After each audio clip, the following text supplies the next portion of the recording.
Clear cut आपको बताना चाहता हूं कि वैशाली का सीट भारतीय जनता पार्टी लड़ेगी।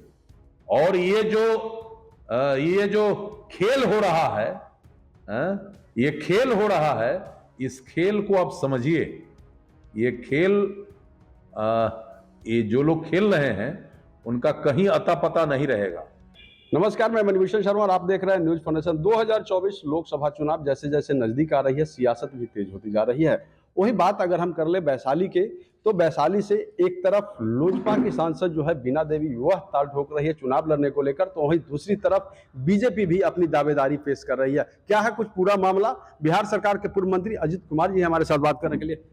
लोजपा जो है वहां से चुनाव लड़ने की बात कह रही है। देखिए, भारतीय जनता पार्टी के राष्ट्रीय अध्यक्ष के द्वारा बहुत पहले वैशाली के धरती पर यह घोषणा किया गया था कि वैशाली लोकसभा सीट पर भारतीय जनता पार्टी का प्रत्याशी अगला चुनाव लड़ेगा, अगला प्रत्याशी भारतीय जनता पार्टी का होगा। और फिर पार्टी के स्तर पर लगातार वैशाली सीट पर भाजपा कैसे जीते इसकी तैयारी बड़ी जोर शोर से हो रही है। हम लोग भी पूरे मुस्तैदी के साथ वैशाली का तैयारी कर रहे हैं ताकि वहां भाजपा के प्रत्याशी का विजय श्री हो।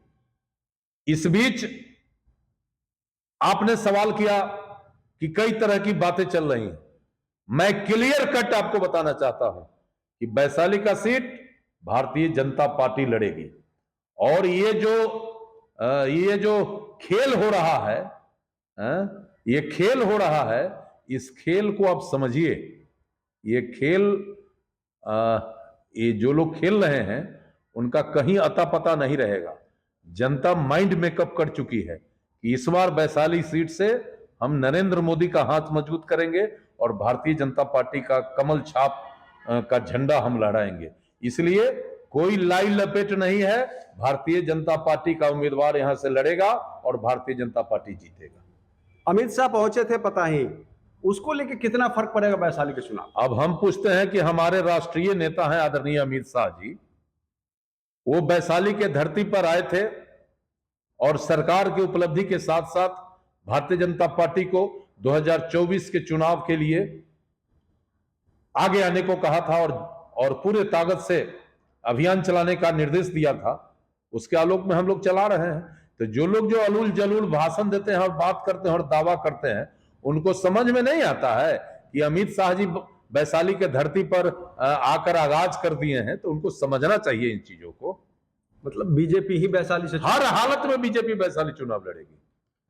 तमाम मुद्दों पर बिहार सरकार के पूर्व मंत्री अजित कुमार थे, जिन्होंने साफ तौर पर कहा है कि वैशाली में चुनाव का आगाज हो गया है। ऐसे में अमित शाह आए थे और उन्होंने वैशाली से चुनाव लड़ने की तैयारी की जो है वह शुरुआत कर दी थी और वैशाली से किसी भी कीमत पर बीजेपी ही अपना उम्मीदवार उतारेगी। मुजफ्फरपुर से न्यूज फाउंडेशन के लिए मणिभूषण शर्मा की रिपोर्ट।